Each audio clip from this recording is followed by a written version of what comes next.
Hello guys, and welcome back to the channel. So now guys, more details are emerging about our Nigerian Gucci ambassador, otherwise known as Hushpuppi. This one is coming out of the British media. Guys, I bring you this. Hushpuppi once sold second-hand clothes in Lagos. This is the headline that we're contending with. Like I said, it is called from a British newspaper. So again, the headline: Hushpuppi once sold second-hand clothes in Lagos. So now let's now see how this has been explained. Alleged international fraudster. So you can already tell that it's British when they started with alleged, so that to cover the legal angle.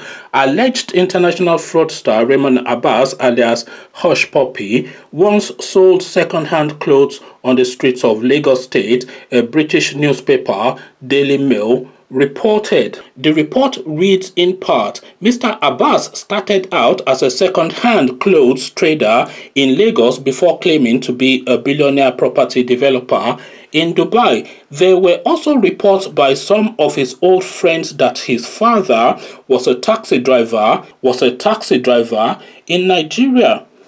Hushpuppi was arrested in Dubai last month for allegedly diverting over $500 million from private accounts through a series of fraudulent activities. He, alongside others, were subsequently extradited from the United Arab Emirates to the United States Federal Bureau of Investigation to face charges.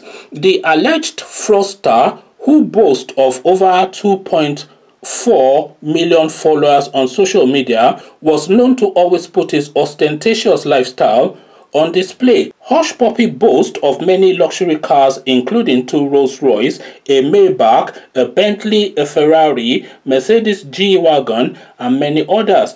He used strictly private jet for international travel, where he videos himself consuming expensive champagne and food.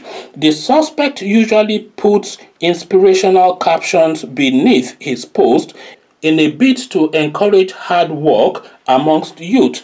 Little is known of his personal life, but he admitted to fathering a child in 2013, who he said he would like to set up an account for in case anything happens to me tomorrow. So this is Hushpuppi now, as per how the British see him. So apparently this guy was a second-hand clothes seller on the streets of Lagos not that long ago, because he's only in his late 30s.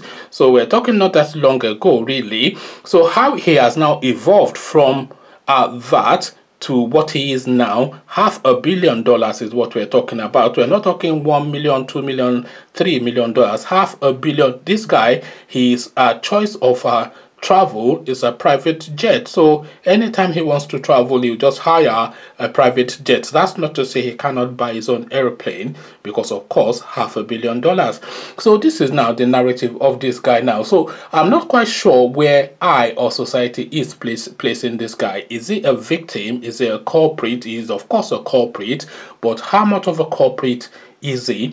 Is he a clever man or is he a foolish man? He is of course a clever man to have amassed that amount of money, setting aside that it is the proceeds of crime. But then of course he's a dumb man for the way that he displays himself and ultimately led to his Waterloo. Conversations in the comment section. Hushpuppi was a former okrika seller. Is that what they call second-hand clothes? Second-hand clothes seller on the streets of Lagos. So from second-hand clothes selling to $500 million.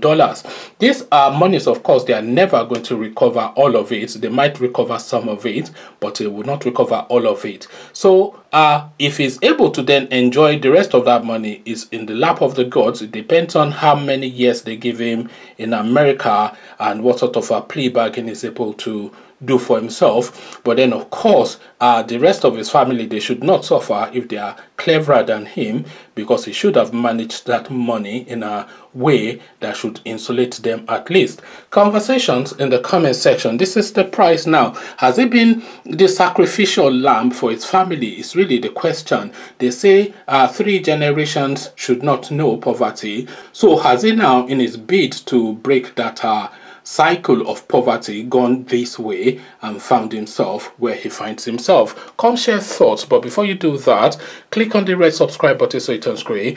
The bell button notifies you every time I drop a new video. Click on like as well because that helps with the YouTube algorithm. Once you've done all three, then come into the comment section. We're still talking about Hush Puppy and the latest developments. The story is continuing to evolve and we are keeping abreast of it. So come share thoughts in the comment section. So I'll leave you here.